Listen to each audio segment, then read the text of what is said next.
I'm still, at precisely, precisely the start time. I'm still figuring things out a little bit.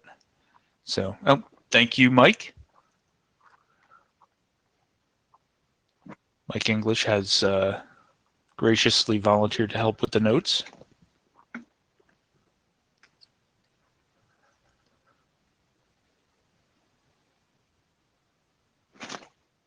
All right, we are at time. All right. So I will. I'm not seeing any slides again. from you. Yeah. I'm getting there. As long as it was in the state you expected it to be in. Yeah, it's it being being midnight local time. Do things look okay? I mean, we've got the title bar up here. Apologies, but I'm not sure I can get rid of all of that in the mode that I'm working in. I was planning on using a separate machine to project the slides, but it seems like MeetEcho only allows me to be logged in once.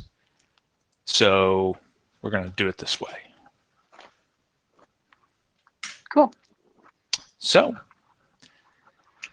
nota bene. Well. I'm sure everyone knows that they're at the IETF, and this is an IETF meeting, and these are the policies of participating in this meeting. I'll give everyone a minute to read the details of the note well, and then take them as understood.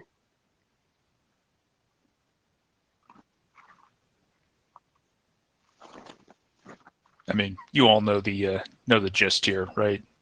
Things are things that happen in an IETF meeting are IETF contributions. So, and I guess we'll move on. Right. So we have done the note well.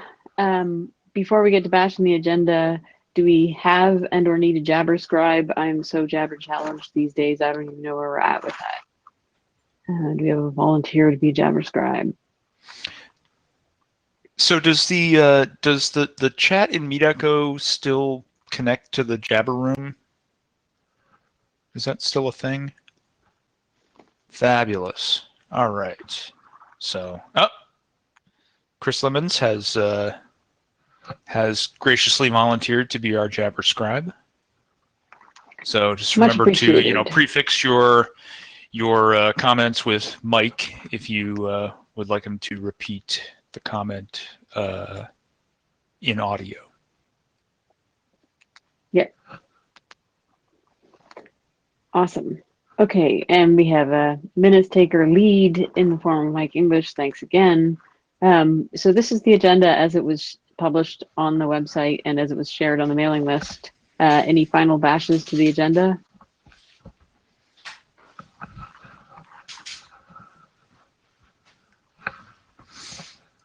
Not seeing any activity. I think we will take that as approved for this meeting and move right along.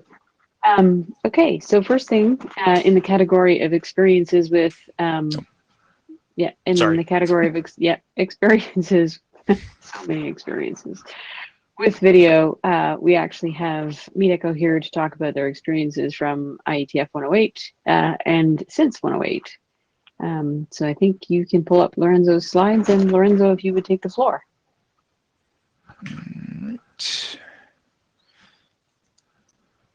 I can also share the slides myself if you prefer, so it's easier for me to share the slides, unless you prefer to share them yourselves. Why don't we give you the floor if that works? Let me. I will stop sharing, okay. And we'll see if that works.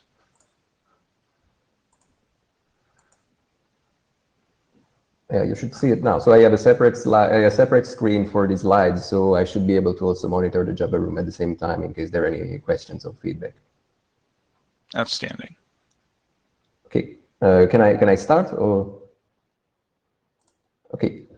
Yeah, thanks for the. Okay, thanks for the introduction. So I'll give a quick overview of how basically we changed the way that we stream IETF meetings from how we did it before. So when it was mostly an in-person meeting, and the remote participation was, of course, less prevalent than it is now. And so, if we think about how we did things before, so it was basically harder from a setup perspective, but easier in terms of remote participation. And in terms of setup, it meant hooking up to the mixer board in order to allow remote participants to speak to the room, and in order to allow remote participants to listen to what happened in the room. And we had a dedicated laptop that would basically act as an intermediate participant for that. And audio was mixed, and still is, as I'll show later.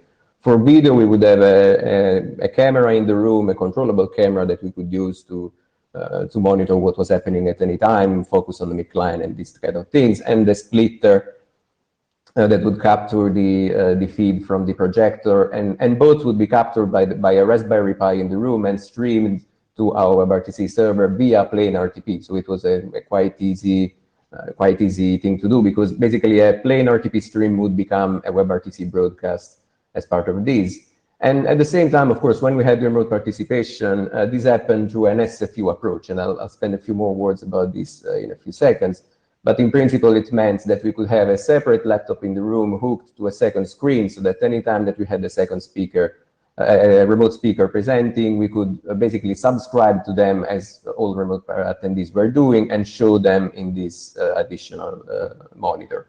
Of course, this has gone away since the moment we started to meet just virtually, and so this meant that we had to considerably change the way that the architecture was working. First of all, we needed to work at scale, because we didn't have just, let's say, 100 remote participants and 1,000 local attendees that impacted the infrastructure much less, but everybody was remote instead, which is something that I tried to capture in a presentation that I did a few months ago at a conference in the UK, where I explained how we changed the way that it worked for live events in general. You can find the slides there if you're interested in some more details.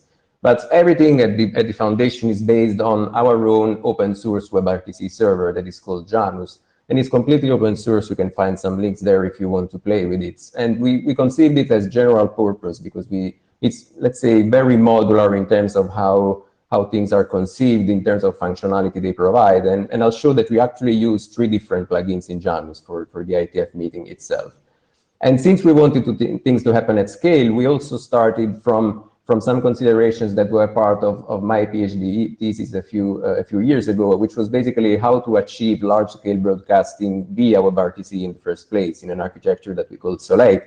And the approach was basically taking advantage of some sort of a tree-based architecture where you can have a participant injecting something via WebRTC. Everything in the middle doesn't need to be necessarily WebRTC. It can be plain RTP, for instance, as it is in our case, as long as at the end, when you trickle down the streams, at the end you feed servers that are able to turn this feed into a broadcast, WebRTC broadcast again, which is in a nutshell what I'll try to explain today. And so first of all, in terms of audio, there are of course challenges for both audio and video, because the IETF is not just a plain broadcast. It is very much conversational. It is very much interactive. So just following the architecture that I showed before wasn't enough, because otherwise it wouldn't be able to make questions, to have interactions, and so on and so forth.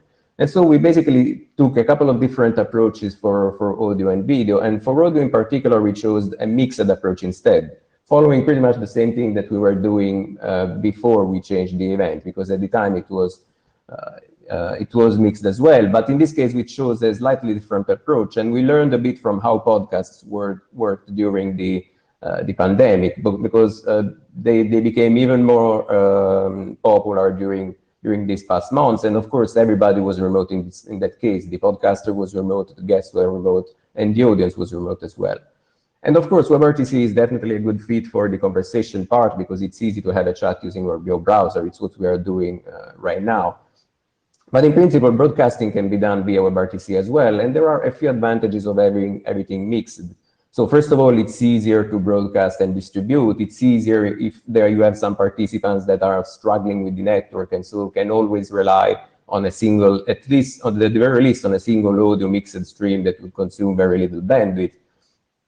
And besides, if you are broadcasting, you probably still need to have some transcoding anyway, which is why it makes easier to have it mixed. And it also makes it easier to inject some pre-recorded content, and I'll get back to this later. And so what we wanted to do was try to figure out a way to basically put these two things together. On one side, broadcasting to a lot of people, and at the same time allowing some of those people to interact with each other. And the way that we do this with Janus is using the Audio Bridge plugin, which is basically an audio MCU. So if you imagine these three participants are all active and talking to each other, as me, Kyle, and Leslie were doing up until a few minutes ago, there's actually something in the Audio Bridge plugin that is always relaying a mix of this conversation to a separate component. And we call this feature RTP forwarding, that we use for a plethora of different use cases. In this specific use case, we use it to facilitate the broadcasting of the stream. So imagine that you have the audio bridge that is only mixing the active participants at any time. And so basically it weighs very little on the CPU because you only have a limited number of participants being mixed. This mix is always sent in real time to another component that can just worry about the broadcasting part. And so all the passive attendees are actually subscribed to this additional component that is the streaming plugin, which of course is not doing any mixing, it's not doing any transcoding, it's just doing broadcasting. So it's very effective and lightweight on the CPU. And we chose this approach because, of course, if you have a room with 200 participants, it makes little sense to have them all join the audio bridge, because it would mean each of them would have a separate encoder, which would basically kill the CPU at the very end. This is a much more optimized way of doing things. But again, as I said, we want people to be able to actually participate in the conversation, which means that anytime that one of the attendees, the passive attendees, must be an active participant instead, for instance, to make a question or becoming the presenter themselves, what happens is that we escalate them to an active role. So anytime you press the mic button, basically what happens is we mute the local stream, the passive stream that you were receiving, and we have you join the audio bridge directly instead, which means that you start receiving audio from the audio bridge, so from the mixer itself, and you are able to inject audio yourself. And of course, whatever you say is then injected back in the streaming plugin and then forwarded to all the attendees, which is why we basically mute your own passive stream instead, otherwise you would hear yourself back. So this is basically in a nutshell how it works for audio. And of course, this RTP forwarding mechanism allows us to actually broadcast these to more than one instance. So at the moment that we need more servers to serve a wider audience, all we need to do is to make sure that this mix is available on other instances as well, so that multiple streaming instances can serve a subset of the attendees instead. And this kind of approach is also quite useful for another use case, which is not needed for the ITF, but was actually needed for a couple of other events that we've served in these past few months, which is making it very easy to have channels with different languages. I mean, just last week we had the ENOG meeting by RIPE, and they actually needed two separate channels for two different languages. And so using two different mixes for the two languages and an interpreter that can listen on one and speak on the other makes it very easy to do something like this and broadcast these seamlessly. And so that you can have the audience very easily switch from one language to another anytime they need to, which would be, of course, much more complex if all the streams, the audio streams, were separated from each other. For video, the approach is a bit different because we, of course, don't do any video mixing here. As you can see from the UI, we are using an SFU approach. So each video stream is separated from the other. And for this, we basically took some lessons from the so-called webinar approach, where you typically have some sort of a one-to-many scenario where you have a single presenter injecting media and then distributing this to a lot of passive viewers. And of course, I mean, again, the ITF is mostly conversational. We can have multiple active streams at the same time. And it's not only different people speaking. In this case, I'm sending two different streams myself because I'm sharing my webcam and the slides at the same time.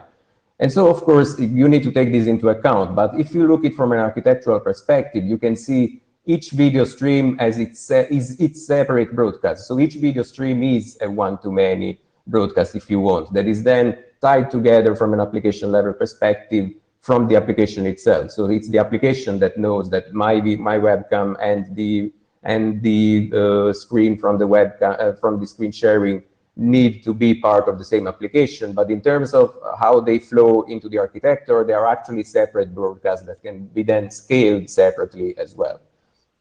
And of course, again, WebRTC was the best fit for that. A lot of conferencing applications use it every day. And again, as I was saying, we are not mixing video for the WebRTC use case, but we do perform some video mixing for another use case that I will get back to into a few minutes.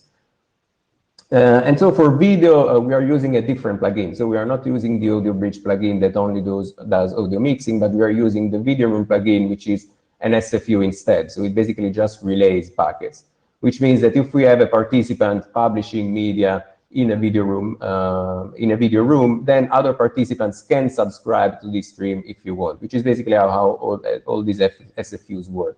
And the interesting part is, of course, that this plugin, just as the Audio Bridge plugin, does support the so-called RTP forwarding. So we are able to take the stream from this publisher and relay it as a plain RTP stream to a separate component to do whatever we want with it. So some people are doing it for using it for identity verifications, others are using it for post-processing or live recording. And in this specific case, we are using it again just to facilitate the broadcasting part, because the Video Room plugin itself is perfectly capable of serving a number of passive attendees itself, but the problem is that we can't anticipate how many attendees we will have in any room, and we want to scale as much as possible. So for instance, you have the plenary where you have hundreds of participants instead. And of course, the video room itself on a single Janus instance may not be able to sustain that load by itself. So it's much easier to instead use the video room plugin just for ingestion. Then you pass the RTP stream as it is to a streaming plugin for distribution. And then it's up to the streaming plugin, which is more optimized for broadcasting functionality, to then distribute this to a wider audience. And again, we can take advantage of using multiple streaming plugin instances for distribution instead, which again brings us back to that previous slide that I had on tree-based distribution. So the wider the tree is, the more attendees you can serve, of course, and because you can serve multiple nodes for the distribution part.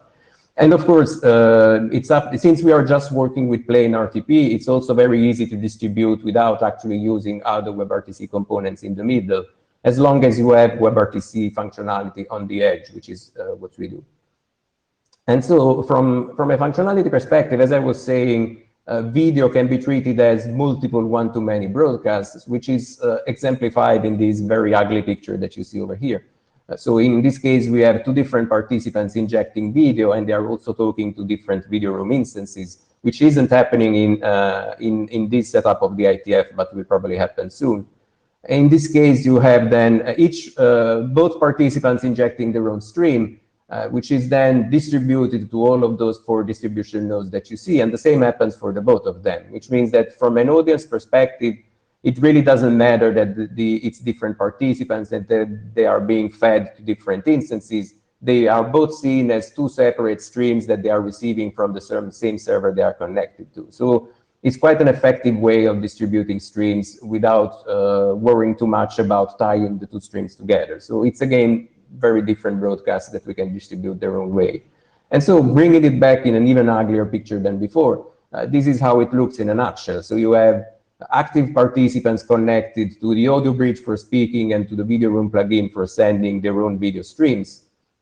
And all of those streams are then forwarded to a plethora of streaming plugins for the distribution part, which means that no matter where you are ingesting streams, the moment you hit a streaming plugin instance, you are able to receive those streams nevertheless, which means that we are then able to scale to any number of participants in theory, because it means that we just need to increase the number of streaming instances devoted to the broadcasting part. We just need to update the distribution tree behind the curtains accordingly. And I mean, all of this effort eventually led to what you saw at ITF 108 in Madrid, so that the interface maybe didn't change as much from the one that you were used to when the meetings were actually in person and you were attending remotely, but there were a lot of changes actually, especially in terms of how the streams were managed. But there were actually a few changes since then. So, and I'll try to spend a few words on those as well, just in case you're interested. And first of all, I mentioned the distribution tree, and during ITF 108, that was indeed the case. So we had indeed this scenario that you saw over here. So each ingestion node was actually distributing the stream proactively to all of these streaming instances that you see over there. So it needed to be aware that there was a streaming instance available. And so the moment a new one appeared, we had to basically tell all of these components to start relaying the traffic to this additional node instead, which works, but it is indeed a bit of an orchestration burden, which is why we were very happy that this time instead we could take advantage of multicast support instead, which the cloud provider that we use in 108 didn't. So we had this multicast support available for a long time, but we just couldn't take advantage of it, which we now can. And this means that these instances that you see over here are basically, you still have one audio bridge, you still have one video room, but they are just sending a single stream via RTP forwarding to a multicast group instead, which means that any streaming instance, any distribution instance that you see over here just needs to subscribe to the right multicast group in order to receive the stream they are interested in. Which means that if in this case we add yet another streaming instance over here, they just need to be aware of the multicast group that already exists to be able to receive the media automatically. So these components don't need to do any additional effort. So they don't need to add any forwarding rule themselves. And another interesting thing that we did already support in 108 and we tried to improve in the meanwhile was support for pre-recorded talks. Because in the applied networking research working group, there was actually the requirement to have some pre-recorded talks as well, rather than just live presentations, which of course could be seen as a bit of a challenge, because right now we are all talking actively, we are all capturing our own webcams, our own screens, and so on. And instead, in that case, we had several pre-recorded presentations that we wanted to play live through the same Meet-Echo interface as if they were live, but they were pre-recorded instead. And this was actually pretty straightforward to do in terms of how the architecture worked in the first place, because the streaming plugin that I was mentioning that basically allows you to do the broadcasting part actually works by taking plain RTP inputs as a source, which is why it works so nicely with the audio bridge and video room plugins as a source themselves. So all we needed to do was basically take those pre-recorded files and stream them via RTP using a tool like FFmpeg or GStreamer or any other open source tool that is available, and then stream those to the streaming plugin instances that were associated to the room, and that basically would become a new broadcast that people in the room could subscribe to.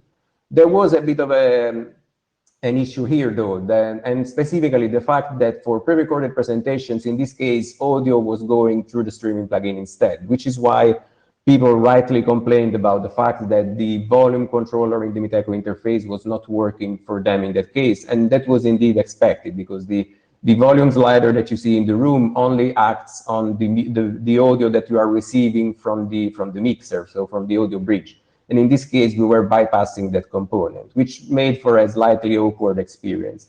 And so we actually changed that in 109. So right now we are actually injecting pre-recorded presentations as a regular WebRTC participant, and which means that they go directly both in the audio bridge and the video room, and they are distributed exactly as a regular participant would, which makes it much more transparent to the infrastructure in place. We plan to get back to plain RTP because we can inject plain RTP video in the streaming plugin. We did that just the last meeting, and we can actually also play a pre-recorded audio file in the audio bridge itself, but it is something that we plan to do for the next meeting. Also because we had some weird network behavior that we can discuss later if we had questions, so that basically prevented this from happening. So this made for an easier process instead. And finally, to conclude, I mean, I was mentioning that we don't do any video mixing for the plain WebRTC participation that you see over here, but we do have to do that sometimes, especially when we need to broadcast some of the working groups to YouTube Live. So, for instance, the technology deep dive or the plenary, some sessions always need to be broadcasted to YouTube as well, which means that in that case, some mixing needs to take place, because of course, any CDN provider like YouTube needs to have a single audio and single video stream to be able to broadcast them to their audience. And the way this works is we take advantage of the same RTP forwarding functionality that I was mentioning before. So in this case, we have an MCU component that, just as the streaming plugin instances, is subscribing to the same multicast groups that I described before. It's receiving those streams, so it's receiving the streams from the active participants, the audio and video streams. mixes them all together, and then generates in real time an audio-video mix that it can send via RTMP, in this case to the CDN, which was YouTube, and which can then be distributed via the CDN through its own means. And you can see an interesting example in the technology deep dive session from last time, because in that case, we also had a very active participation from the participants there. So at a specific point in time, you had 4 different participants interacting with each other, which again is treated as an SFU approach by WebRTC participants, but was actually mixed in a single stream when sent via YouTube instead. So at any time, we could dynamically change layouts. So for instance, focus on the slides and on the speaker when needed, or possibly change the layout so that it would accommodate multiple people discussing the current slides, or maybe focusing more on the presentations and less on the slides, or focus exclusively on the conversation instead. At any rate, this is something that was working for 108, and basically it still works. It will still work pretty much the same way for 109 as well. And this basically covers my presentation. I hope I didn't go too fast, especially because I had a lot of slides and I wanted to make sure that I had enough time to present them all. So I'm happy to answer any question if you want. And by the way, I already see Colin asking something. He's asked how many participants are reasonable combined in this way. In principle, there is, let's say, I don't know the maximum layout we accommodate programmatically what it is, but we had some MCU sessions that accommodated even 20 or 30 people in the same MCU stream. I don't think it ever happened for ITF meetings, but it happened in some other contexts.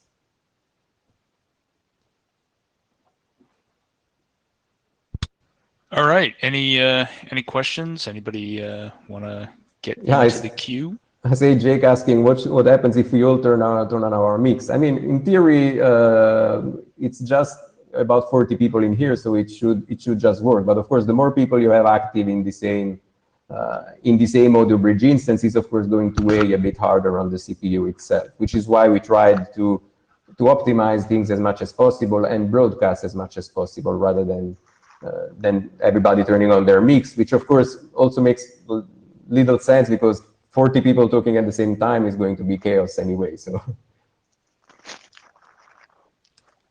About Azure, I'm not exactly sure about that because I'm not responsible for the DevOps side of things. If you can send us an email, and Alessandro will get back to you with more information. I think it's a single data center, but I may be wrong on that.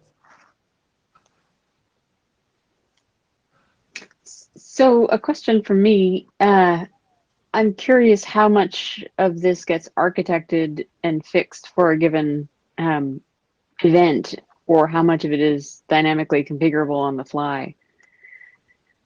Yeah, we actually had a few meetings that shared very much the same architecture in the past. So, for instance, we had a meeting for the Afrinic yearly session. We had a couple of RIPE meetings this past couple of weeks, and you could say that 95% of the code was exactly the same, and we had to just tailor some specific functionalities to some use cases. So, for instance, for these Enog meeting, we had to support these bilingual streams, which was just a minor change because the architecture already allowed for it.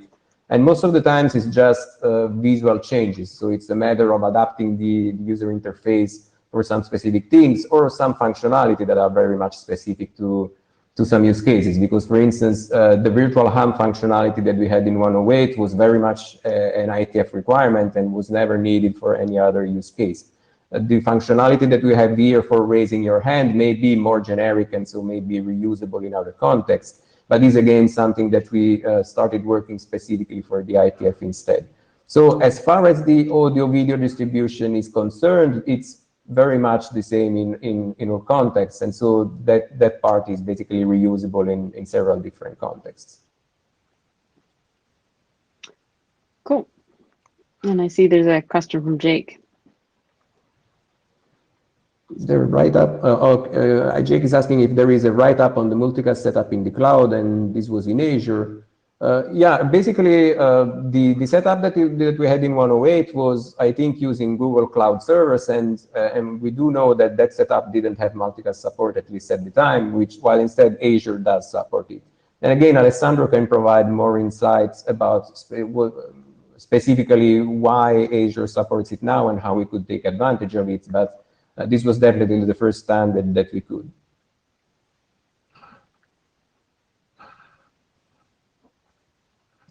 Great. All right. Any other questions? Yeah, as Eric is pointing out, yeah, the streams work over IP version 6, and this is thanks to Janus in the first place. So as I anticipated, all that you are seeing is actually based on a completely open source component. So all the stream that is responsible for the audio and video streaming is completely open source, and you're completely free to use it on your own terms. And that component does support IPv6 out of the box. So as long as the infrastructure supports it, and we've been lucky that in both meetings we could have that opportunity, then this comes out for free, basically. So it just works. Cool. All right. Well, thank you very much for sharing that. That was very interesting.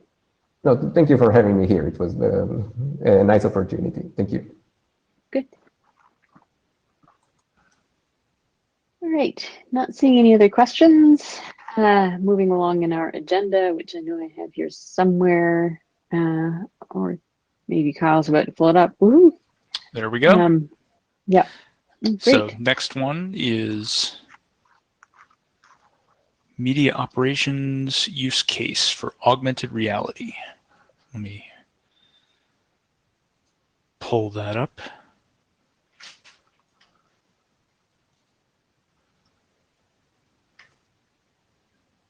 I saw Renan here earlier. I'm getting there. I'm still working through the working the turkey through. So there we go. All right. Okay, so we have your slides up. Renan, if you want to go ahead, Jake can drive. Sorry, Kyle can drive. Can you hear me? Yes. Yes. Okay, perfect. Hi, everyone. My name is Renan Krishna, and I will be presenting a media operation use case for an augmented reality application on edge computing infrastructure, which is a joint work with Akbar Rahman. Next slide, please. So let's start with a brief introduction of our interest in the work being done by the Mops working group. I work for InterDigital Europe Limited, and we are through an acquisition of Technicolor, active in various AR/VR related technology development. For example, at MWC 2019, we demonstrated our technology for 360-degree video experience with adaptive streaming, volumetric technology for video, and virtual reality video streaming. We are also participating in other STOs listed in the slide. The internet draft titled Operational Considerations for Streaming Media by Jake Holland and others provides an overview of operational networking issues that pertain to QoE in delivery of video and other high bitrate media over the internet. Our draft intends to be complementary to that draft by covering the increasingly large number of applications with augmented reality characteristics and the requirements on ABR algorithms. We propose a use case to highlight the unanticipated requirements on ABR algorithms in AR applications. Next slide, please. So the use case is as follows. Consider a group of tourists who are being conducted in a tour around the historical site of the Tower of London. As they move around the site and within the historical buildings, they can watch and listen to historical scenes in 3D that are generated by the AR application and then overlaid by the AR headsets onto their real-world view. The headset then continuously updates their view as they move around. Now let's take a look at what the AR application is doing and how edge computing infrastructure can help. Next slide, please. The AR application processes the scene that the walking tourist is watching in real time and identifies objects that will be targeted for overlay of high-resolution videos. It then generates high-resolution 3D images of historical scenes related to the perspective of the tourist in real time.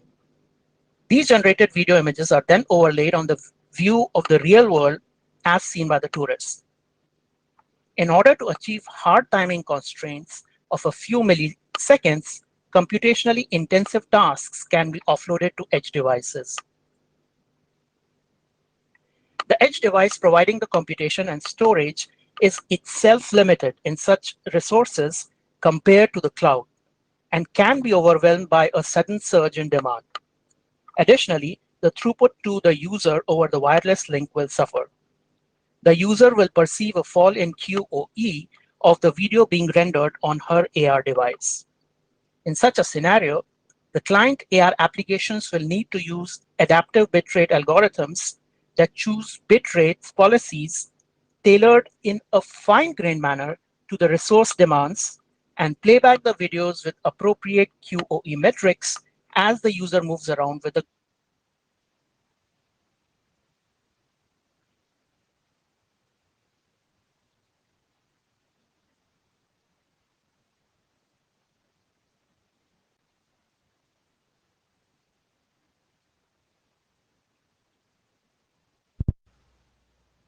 Right on.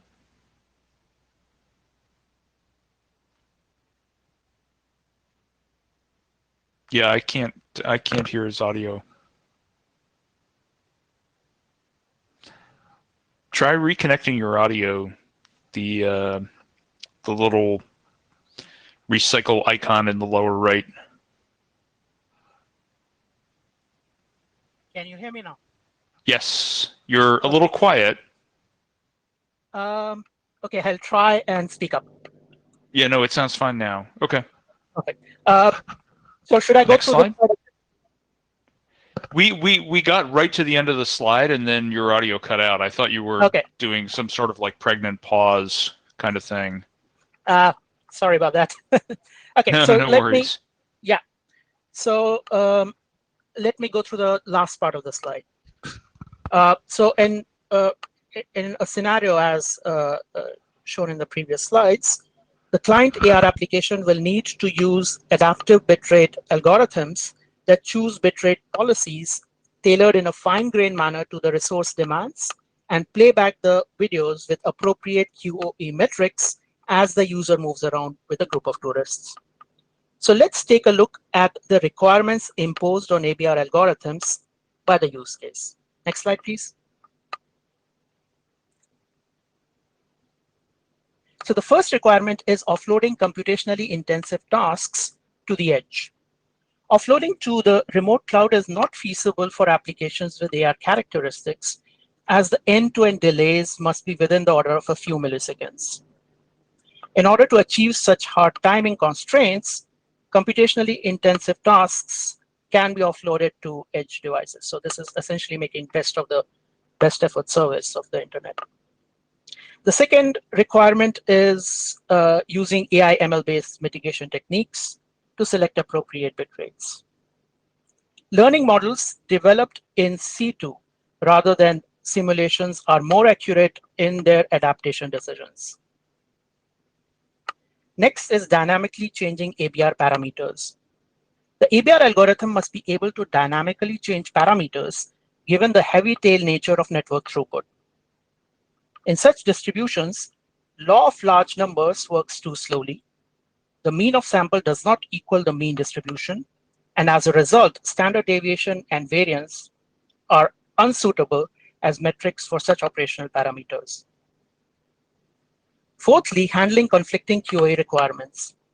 QoE goals often require high bit rates and low frequency of buffer refills. However, in practice, this can lead to a conflict between those goals. For example, increasing the bit rate might result in the need to fill up the buffer more frequently, as the buffer capacity might be limited on the AR device.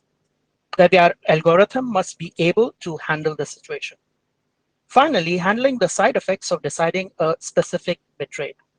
For example, selecting a bit rate of a particular value might result in the ABR algorithm not changing to a different rate so as to ensure a non-fluctuating bit rate and the resultant smoothness of video quality. The ABR algorithm must be able to handle this situation. Next slide, please. So as a conclusion, I would like to point out these two references. The first reference is an outcome of a project that streamed over 38 years of data with over 63,000 distinct users, and compare the performance of several ABR algorithms listed in the slide. The second reference documents the problems with current ABR algorithms. Thank you for your time, and questions, suggestions, feedback are welcome. All right. Any? Oh, we've got two people in the queue. Well, we've got one in the queue. Colin, go ahead. I'm not sure that I have any tool to recognize you other than just announcing. You have to turn your audio on. You're muted.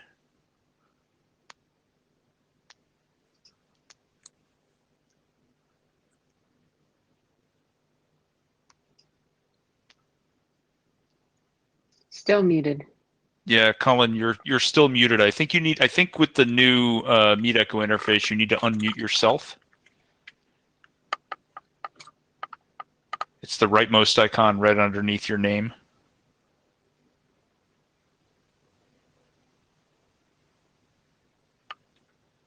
Still can't hear you. Try reconnecting your audio, the recycle icon in the lower right of the window.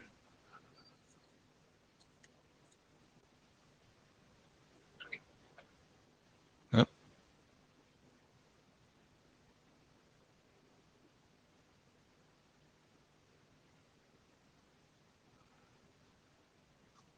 Okay, let's see if this is working now. Yep, we can hear you now. We can hear you. Okay. So I had a question about the requirements.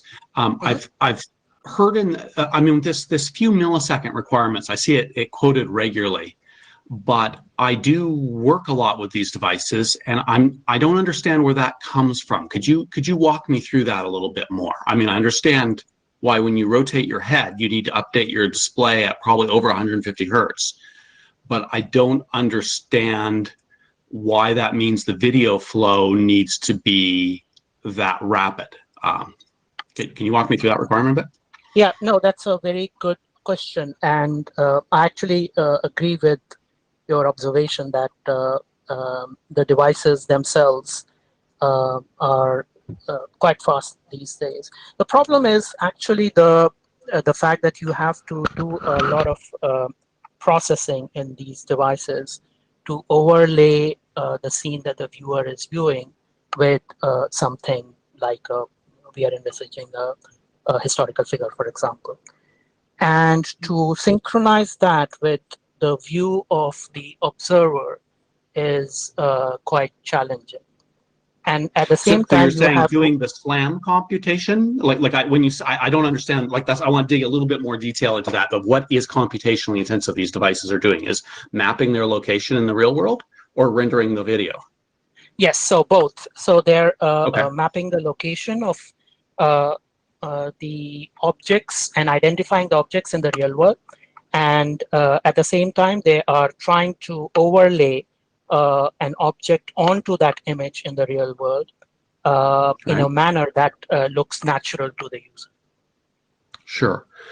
So even devices, every single device on market does that quite well, not necessarily the recognizing all the objects, but the recognizing the objects certainly doesn't need to be done in in a few milliseconds. Only the computation of the SLAM algorithm to figure out the orientation of the headset, which every headset on the market today already does. Mm-hmm.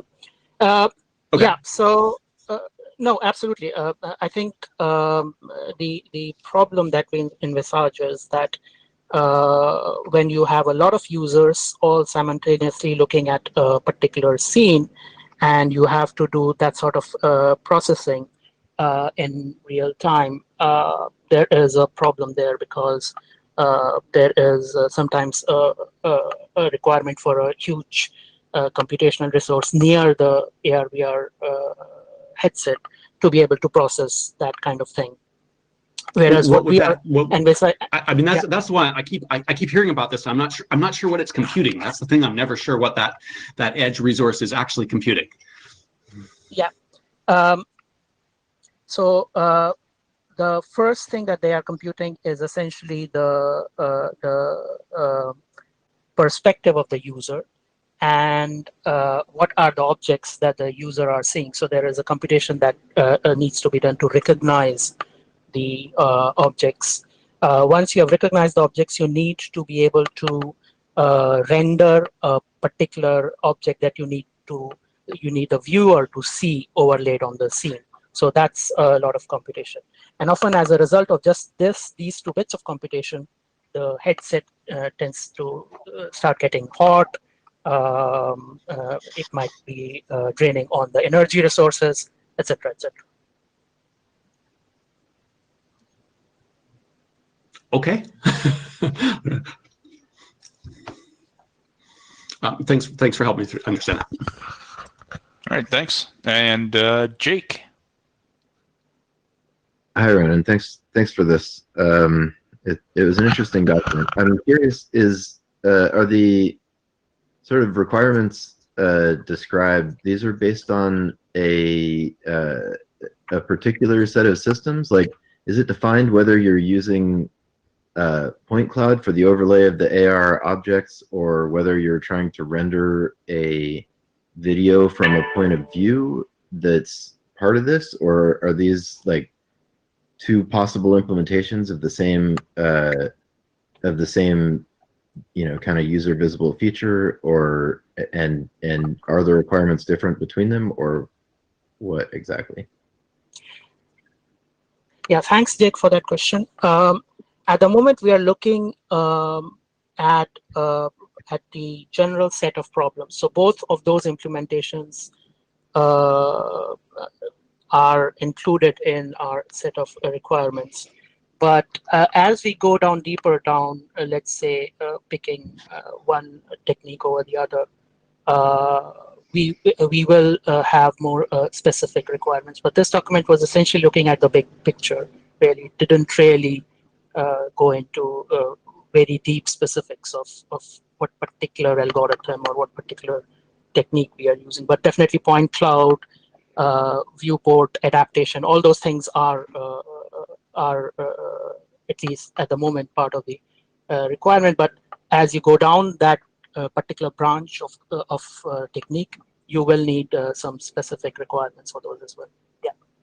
Okay, thanks. And then I guess I'm not clear on whether you're aiming for adoption on this doc, or and if so, like, is it you're looking for that now, or like maybe next time, or I don't know, like what's the ask here? Yeah. Or you're just yeah. So we envisage your draft as being a route to a taxonomical tree of media operations. And one of the branches out of that route is ABR algorithms, whose sub-branches are use case. So definitely we'd like to have feedback from the working group. And I think this is a very good opportunity to this question answer session is a very good opportunity to look at various directions this draft could go to. And definitely we'd look for an adaptation at some point. All right, great, thank you. And Spencer.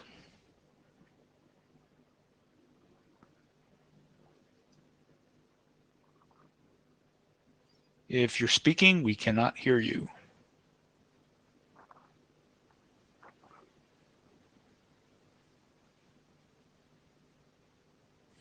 Now we can hear you. Yes. Okay. Interesting. Sorry. Yeah. So from an operations recommendations perspective, are you seeing the recommendations that you're going to be headed towards to be more about the communications aspects of this, or more about the like provisioning and of edge computing and computation? Fantastic question, Spencer. So this particular document is looking at specifically the adaptation aspects of ABR algorithms. And of course, one of the inputs to such algorithms is things like network throughput and buffer latency. So this document is very narrow in that respect, in the sense that it merely looks at those inputs to adaptation decisions. But if the working group decides that we also need to look into some communication aspects, I know that there is this issue of not stepping on the toes of other groups, then definitely we could have, at the very least, certain pointers to what kind of communication protocols need to be adapted for this, RTP over UDP, maybe SRT, I don't know. Great, thank you. And I am admiring very much the cats that Leslie and Kyle have, and I apologize because my cats are asleep in bed because they're lazy. Have a great ITF. This one would prefer to be asleep right now, I'm pretty sure. So. And mine just discovered me and would have started howling. So this is the fastest way to make sure he doesn't howl. Anyway. So next in the queue is Shui Zhao. I'm sorry if I butchered your name. Correct. This is Shui. Can you hear me? Yes. Great. Yes. Thanks. Please go ahead. Thanks for the documentation. Sorry, it's my cleaner.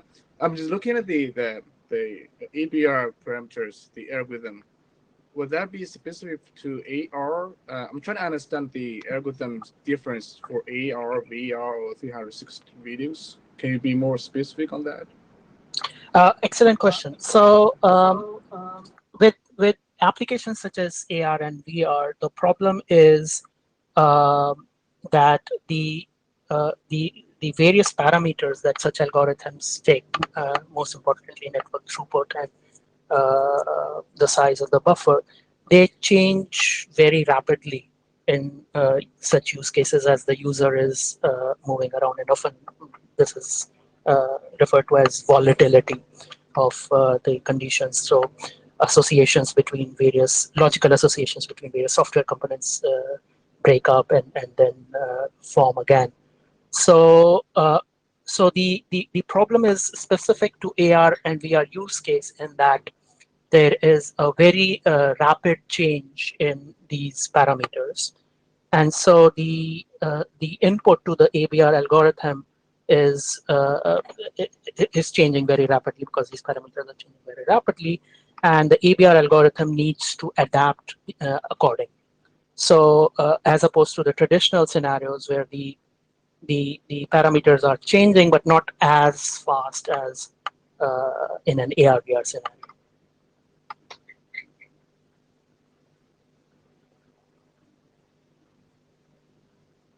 That's it. Thank you. All right. Any further questions? Anyone else? Going once, going twice? Looks like the queue is empty. Well, I think there is some question here about where from here, either with this document or how can we help this document work, progress, suggestions for other parts of the ITF that should take it on, or whether there's a future discussion here. So Renan, would you like to share your thoughts on what you were particularly looking for other than immediately getting some feedback? Yeah, so we definitely look for an adaptation by the working group if everyone agrees at some point, and towards that goal, we are looking for the kind of discussion we've just had, and adding that stuff and those things to this document. But again, this is a question back to you as well. Is this an appropriate approach? So I think that I think that with 40 people here, we're probably not, well, we aren't quorum. So I think it sounds like you've had some good feedback, and maybe the next step is to do a turn of the draft, a new version of the draft with those updates, and then we can take it to the mailing list and see if people want to adopt this as something to move forward within the working group or have other thoughts. Does that make sense? Yeah, absolutely. And I will ask the same question sort of more generally to other people if people think that sounds like a good path forward here. Any objections, I guess?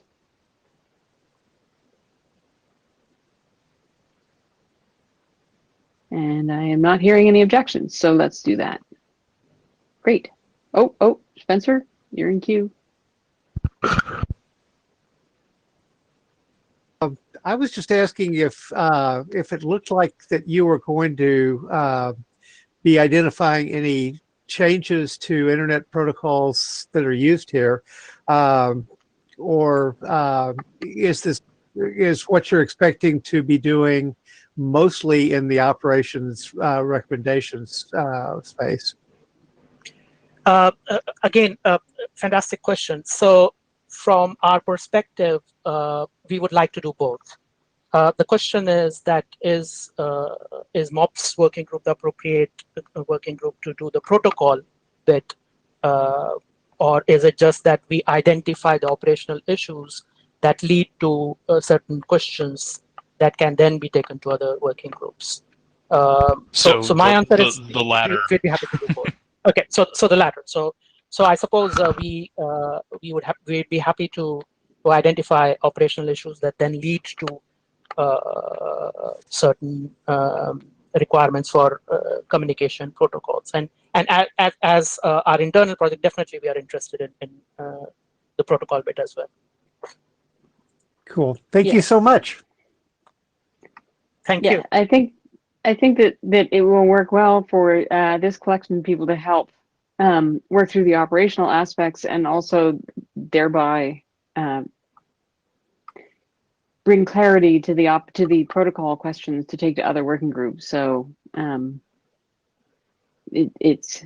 protocol work doesn't get done here, but we can probably be helpful in terms of making sure that the questions get asked in a useful way in other groups, if that makes any kind of sense whatsoever. Absolutely. Great. All right. Looks like the queue is empty, and thank you very much. Thank you. Thank you. So next up is Victor with the web transport slides. Let me grab those.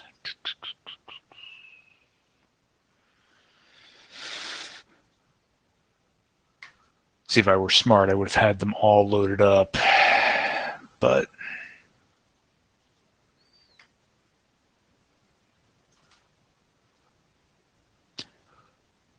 I'm just presuming that you want me to run the slides. If you want to share, Victor, that's fine with me. I don't think I have them ready, so it's probably easier if you run them. Okay. Just give me 1 second. And all right. Hello, everyone. My name is Victor Vasiliev. I work for Google, and I want to present to the Mops working group some information about web transport. Web transport is a new combination of a protocol and an API that is currently being jointly developed by IETF and W3C. That is, I'll explain what it is, but next slide. So the goal of web transport is fill the gap where WebSockets exclusively provide reliable order delivery over TCP, and there is an unreliable or unordered way to deliver data called RTC data channel, but it's designed around a peer-to-peer use case, and it has a lot of rough edges. Next slide. So as a solution to that, we propose a new thing called web transport, which is essentially trying to expose semantics of quick connection to the web API. It does not let you create direct quick connections, but it gives you similar semantics, and it is different from WebSocket in the sense that WebSocket is message-oriented and WebTransport is stream-oriented. Next slide. So the target applications is anyone who wants something like WebSockets, but they want something like WebSockets, but for UDP, or they want to have multiple streams of independent data that they send, and they want to send it without head-of-line blocking. There are a lot of various use cases we have in mind. The very original one were web developers who were working on video games on the web, and they would benefit from sending things like user input and game state updates over something that would normally be UDP-like, but on the web they were stuck with WebSocket because WebRTC is too hard to handle for smaller web developers who don't have a backing of framework. There are lots of other use cases. There are people interested in using this in live streaming, cloud gaming, remote desktop, anything that needs low latency. Even things that do not need unreliable cases like web chat still benefit from those. Next slide. So web transport, and I said it provides quick semantics. It provides streams and datagrams. The streams are quick streams. They are essentially just like TCP connections, except it is very cheap to create them and it's very cheap to cancel them because of the multiplexing, and they all share congestion control context. And by cancel, I mean when you reset a quick stream, it is a form of unreliability because all of the underlying data is not retransmitted even if it gets lost. Datagrams are effectively a simulation of UDP semantics on top of quick. They are, in our opinion, a better version of what DTLS is currently used for because you can multiplex it with reliable data. Next slide. So web transport, we have a lot of design requirements, but what we require of a protocol are, we require it use TLS, we require it use congestion control, which is important because regular UDP does not have any form of congestion control. But since we're in the browser, we have to ensure that the resulting connection will not overload the network. We require server to be able to know the origin of the web page, which originated the request in order to enforce CORS. We require to have a mechanism to prevent cross-protocol attacks, i.e. attacks of where you're one protocol and then you get confused for another, and this allows you to break security boundaries.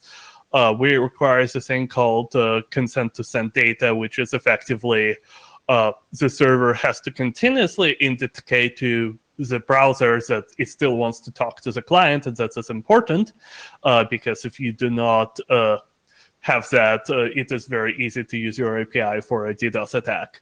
And we provide every web transport endpoint has a URL, and that allows it to integrate with a lot of web features like content security policy, etc. Next slide. So why would you use web transport for media? Well, compared to WebRTC, there are multiple advantages. One of them is that web transport is oriented to client server, which is a lot of media, especially that's not video conferencing, is a client server, like any form of live streaming is essentially. Does not need to use ICE ever.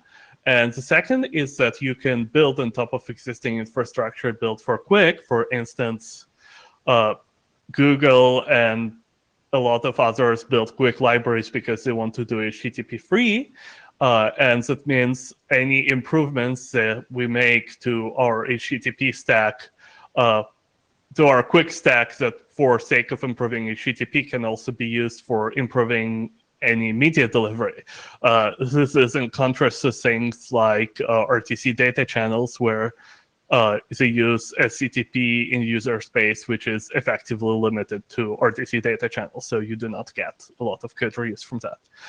The advantages over HTTP-based approach is one of them is that protocol is inherently bidirectional.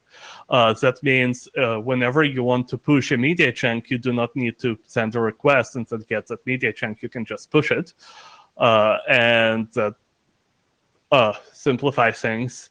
And this also means that you can do it the same protocol in both directions. So for instance, something like Dash or HLS can be used to stream video from an HTTP server, but if you try to use it for contributing video, you have to configure your server to which you send video to pull from your, I don't know, from your professional video equipment or from an intermediary service, and that's suboptimal user experience. And of course, it is more extensible because once you remove the strict HTTP semantics, you can experiment to do whatever you want with it. Next slide. So what's the current status of web transport is we have a working group that's in both IETF and W3C. Kyle, I think the slides went away, at least for me. See.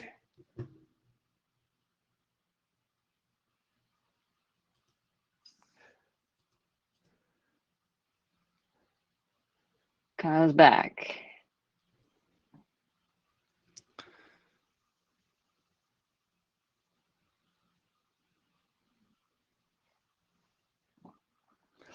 Yeah, so there is a working group in both IETF and W3C, and both are actively working. And we're discussing issues and discussing which draft to adopt. There is an implementation of part of web transport called Quick Transport. It's currently available in Chrome as Origin Trial if you sign up for Origin Trial, or if you go to Chrome Flags and enable experimental web features, you could use that.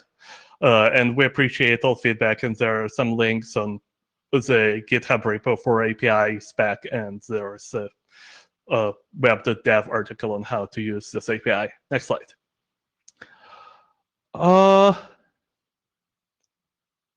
Next slide.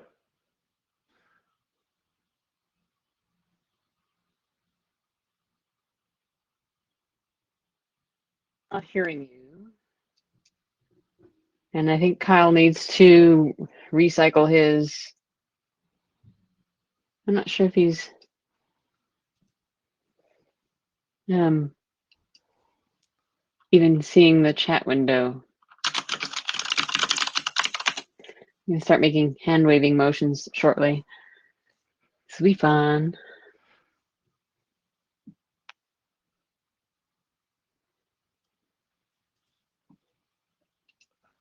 Can Fox hear me? I can hear you. Okay. Oh yeah, I can hear you now. I had to unmute for some reason to get audio started. That's weird. Okay. Anyway, yeah, the in the middle of your last slide, basically my entire well, my entire Meetecho session just blew up. Okay, what is? Do I need to go back slide, or do I need to just repeat the slide? No, I think starting from the web transport status slide again. Okay. Would be fine. Okay, so web transport status. There is a working group. It's formed in both IETF and W3C. Both are actively working on things. If you file issues, you will get reply. There is a partial implementation of proposed web transport API in Chromium. If you sign up for Origin Trial, or if you enable it in Chrome Flags, you can experiment with it. We appreciate all feedback on both on implementation and on the design and on the protocol, etc. There are some links below of where you can read more. Next slide. So regarding specifically standardizing media over web transport, there is no actual current effort to standardize this. And the reason for that is the web transport is just being developed. So if I don't think while people are building things on top of them, none of the things they're building on top of it are at the stage where they're ready for this. I am aware of efforts to do both video live streaming and real-time applications. Yesterday, Fox from Twitch presented on their efforts to do live streaming over web transport at the Web Transport Working Group meeting. And I am aware of multiple attempts. I don't remember specifically, but there are definitely multiple attempts to build game streaming systems on top of this. And so it is unclear what would be the way forward to standardize something. I know that RIPT working group, at RIPT-BOF, there was an interest in building standard for sending media over web transport. I do not know if that has made any progress, but that sounds like one possible avenue. But I expect at some point somebody will build something on top of this, and hopefully they will bring something here, and if they believe that's useful for them. So that's the current status of standardizing media. That said, there are definitely people who are at least trying to do this in practice. So that's it. Next slide. Do people have any questions?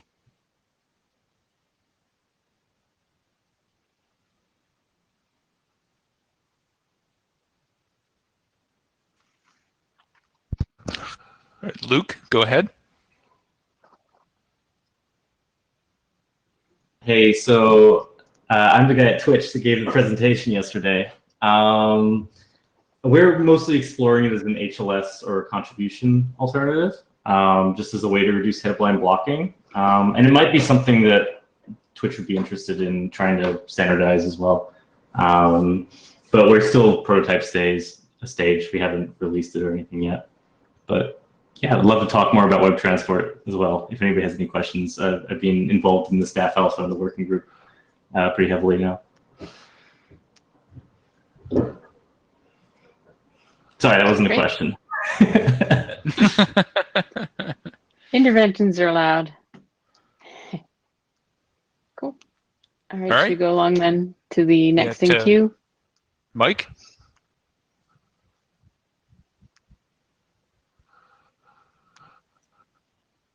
Can't hear you if you're speaking. All right. Is my audio on now? Yep, can hear you now. Great. So I just wanted to ask if there were open source implementations of media delivery. I know, Luke just mentioned that Twitch has been experimenting.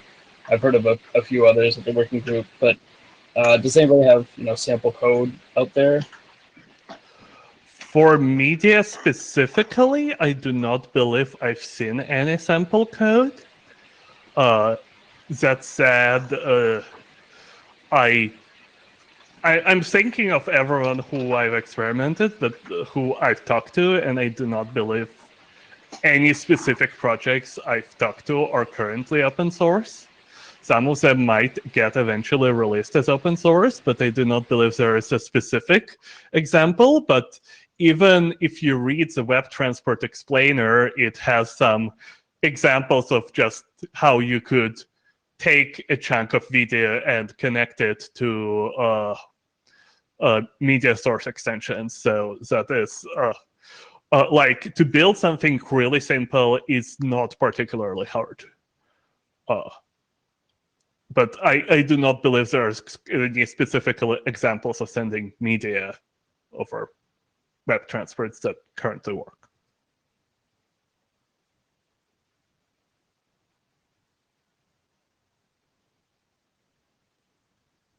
Any more questions? Anyone else?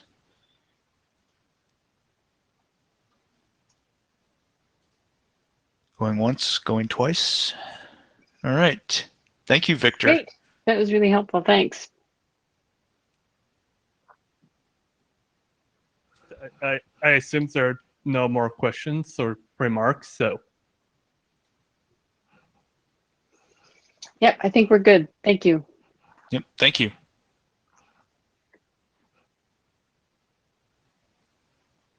All right. Now we are back to the agenda, if I can find it. Yeah, we saved the most compute intensive part for the last. Great. It's now 1:15 a.m. where I am. Ditto. All right, so go to the milestones slide. So I proposed this agenda item when during the interim, the virtual interim we had a couple weeks ago, and Jake Holland and co-authors wanted to have suggested pushing back a milestone deadline for the final version of the OpsCon draft. It caused me to actually look at our milestones. This is like, well, that's interesting. Just not really a good reaction, but there you are.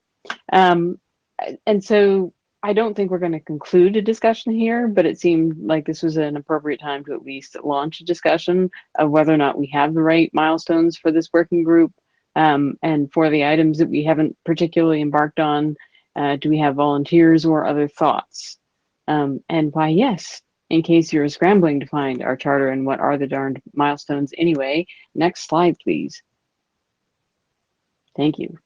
So we have some done, which I should really just say thank you, Jake and co-authors. And the proposed new date for the final version of the operational considerations document is for June next year. But there are at least 2 other documents that we had thought when we were chartering might be rational to pursue in this working group, and which we haven't pursued. Now, naturally, some of that is because it's 2020 and what was the question, but some of it is also just because we haven't pursued it. So these are there are 2 key documents. There was a theory that we were going to talk about the relationship of the work that the SIMT folk are doing and what the IETF does, and also the Streaming Video Alliance. We have had some cross chatter between this SVA work and this working group, but nothing so formal as a document. So I guess my questions are, do we want to? And then the final bullet point, I have no idea what, that's a bogon. That is as it is on our charter, but I don't know whether the ED network considerations document is the same as the operational considerations document.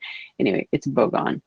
So with that by way of rousing intro, I throw open the floor for comment.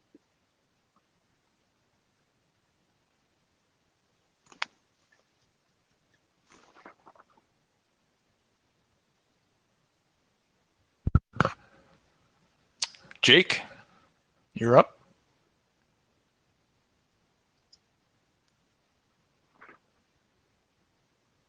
Can't hear you if you're talking.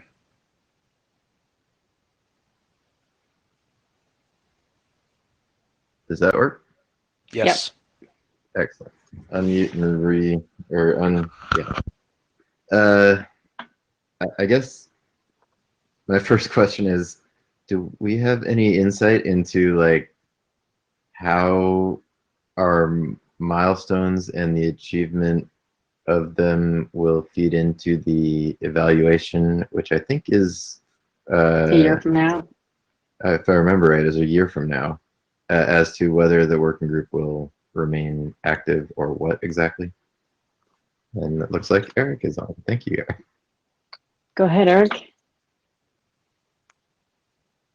This will be okay regarding the audio and the video. So this sounds good.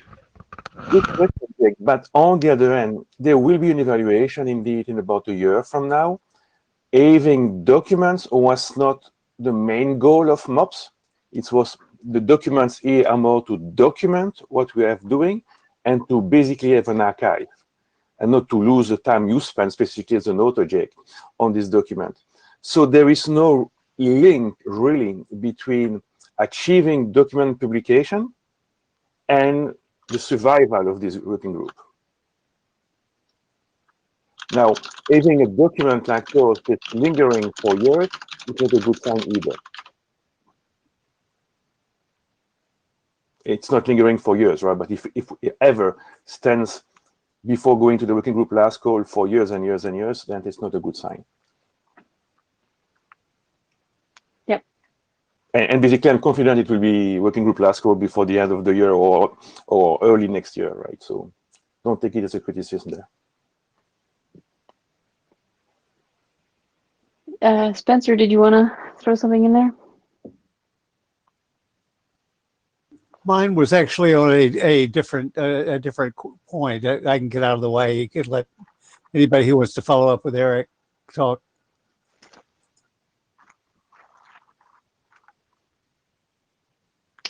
So I think part of my takeaway is that, so what I understood Eric to say basically is that no, we're not going to be graded uniquely on the completion of these milestones, but we should be focused on being clear about what work we're doing, and if there are other documents that we should be working on, we should be identifying them. And I apologize if I seem a little distracted. I think my cat might be chasing a mouse in my office, so shrieks may ensue.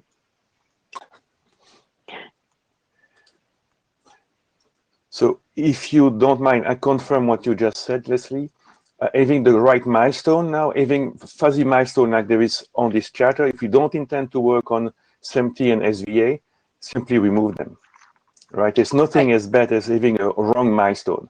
We can delay, we can change them, but having milestone where nothing is moving there, just remove. That's easy, and you have the power to do it as chairs, as you know. Right. And I guess on the SVA, sorry.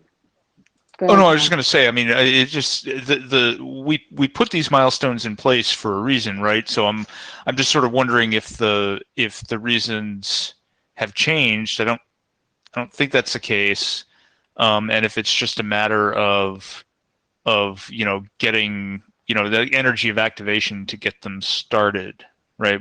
Having the right people in the working group to help advance them. Yeah, so I think that that's part of it, and I think part of it is in the case of SMT, there were folks that were maybe more involved a year ago or going to be involved a year ago, and then 2020 happened. So that's one that we might want to sort of put in the parking lot, and should the right people become involved again, we could pursue it. Streaming Video Alliance, we've had people present work from there, both Sanjay Mishra talking about the work of the open caching stuff that's being done there, and also at our last virtual meeting, Virtual 108, we had the presentation about the measurements, the metrics for video quality of experience presented here. So I think it's a question of whether or not there is interest and volunteer to actually do some work on documenting where there is clearly overlapping work. And Glenn, why I see you're in queue. Technical advisor. Perhaps you'd like to say something. Yeah, there you are. Are there yet? Awesome. Yeah. Yep, I can hear you. So, I do think a lot of this is because 2020. So I do think that both of them are reasonable things to continue within the milestones. Maybe with some different dates, obviously, since I think we missed July 2020. But both of these topics to me seem still relevant, right? SMT's still got their 2110 specification, which is using IP networks for their work. SVA, as Leslie said, has the CDN work going on over there, as well as some other stuff that is ongoing. So I think we should keep both of these, but maybe be more conscious and putting some energy into working on both of them. And if one of them turns out, that one or the other isn't really getting a lot of energy back from the other side of that relationship, then we can talk again about killing it off. I think it's premature to kill them off right now. So before we go to Spencer on a slightly different point, do you, because I know you're deeply involved with the SVA, do you have suggestions who might actually be a good person to, for us to hunt down to actually take the pen on the SVA document? I think Sanjay and I should have a conversation. I'm not volunteering him. I'm not volunteering me, but Right. I think the two of us together can have that conversation about who, either both of us or somebody else might be the right person, because both of us are clearly active in the ITF and we're both active here. So, although I don't see Sanjay on the call tonight, he may be asleep. Imagine that. Okay, so I take that as take those as suggestions. Thanks. And maybe we should let Spencer get his word in edgewise. Spencer?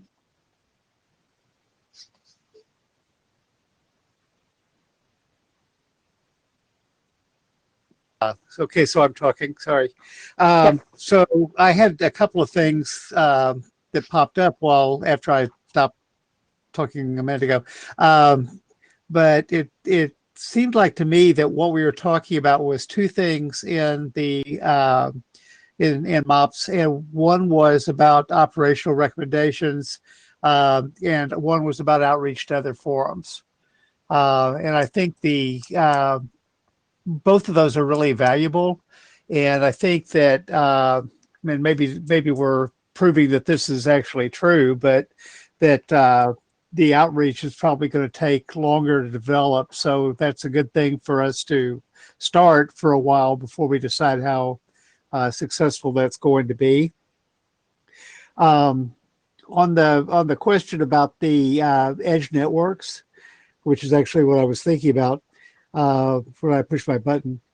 I think that the operational considerations for streaming document hasn't really talked about edge networks very much in the parts that I've worked on, at least.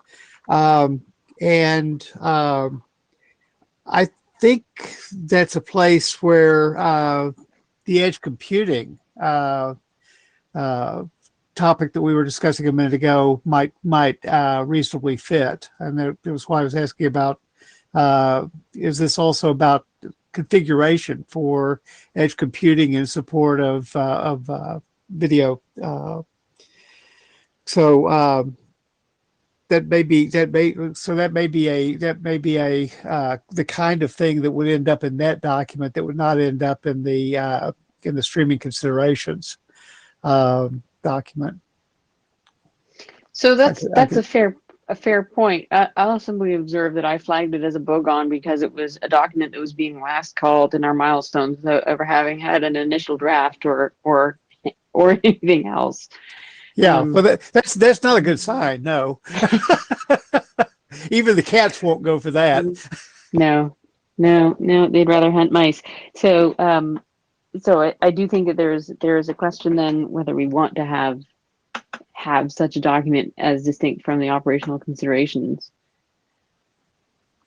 So I think. Sorry, go ahead. I'm sorry. Nope. So I guess one of the questions I was wondering about on that is anybody else thinking about operational considerations for configuring edge computing? Opening up to the floor.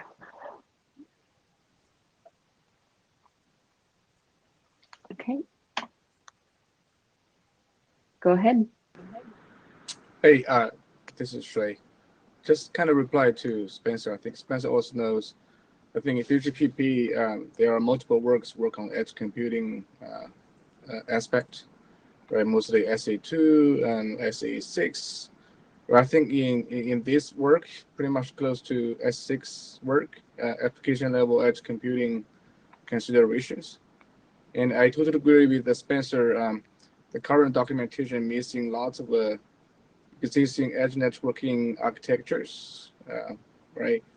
We're talking about the media streaming and computation and edge server location and resources, and those still need to be considered a document somewhere, either in the same documentation or in separate documentation. Let's talk about that.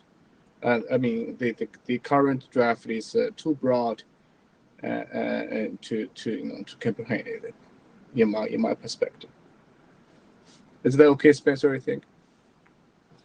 Yeah, I may be guessing a little bit at this. And this is actually a good conversation for us to involve 3GPP liaison types, both our person to the 3GPP and 3GPP's person to us, to talk about this a little bit maybe. But my impression is that 3GPP does a lot more with how to with mechanisms to do things than maybe how, operational considerations for them and things like that. So if they're using IETF protocols, especially for any of this, that it might be a really valuable thing for the operations area to do, whether it's in Mops or someplace else. Thank you. Okay, so I think my takeaways at any rate are that we should definitely update the milestones with the updates for the operational considerations document. It sounds like I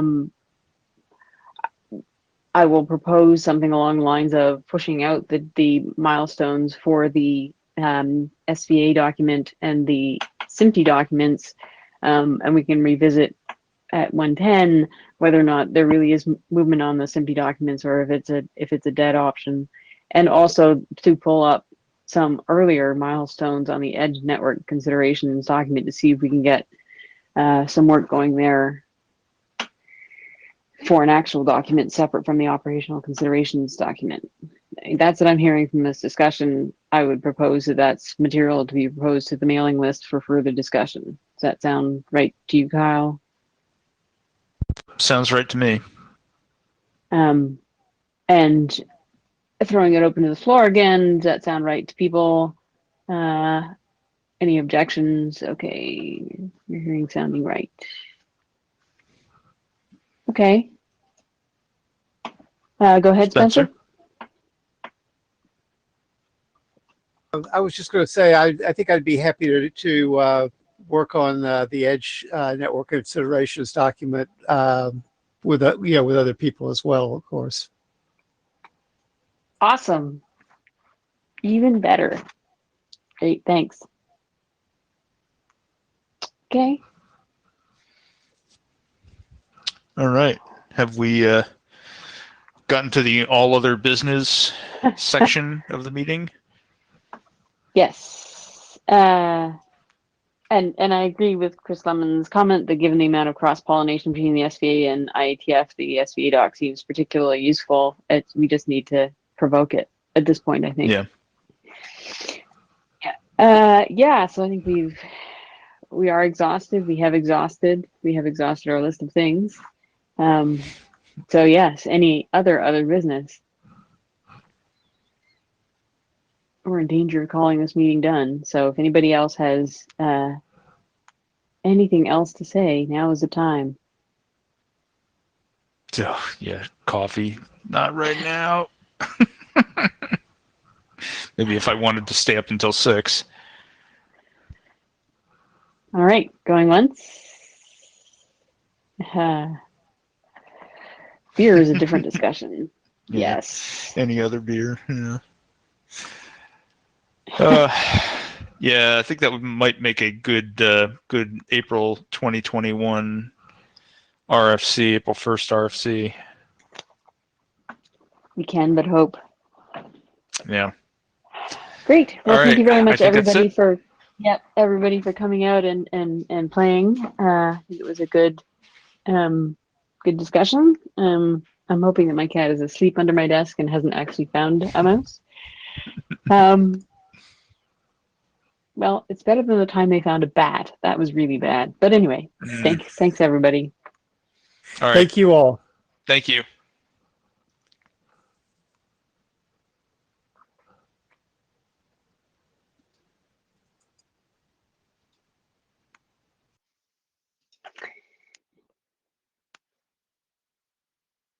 And thanks to Mike English for taking the notes.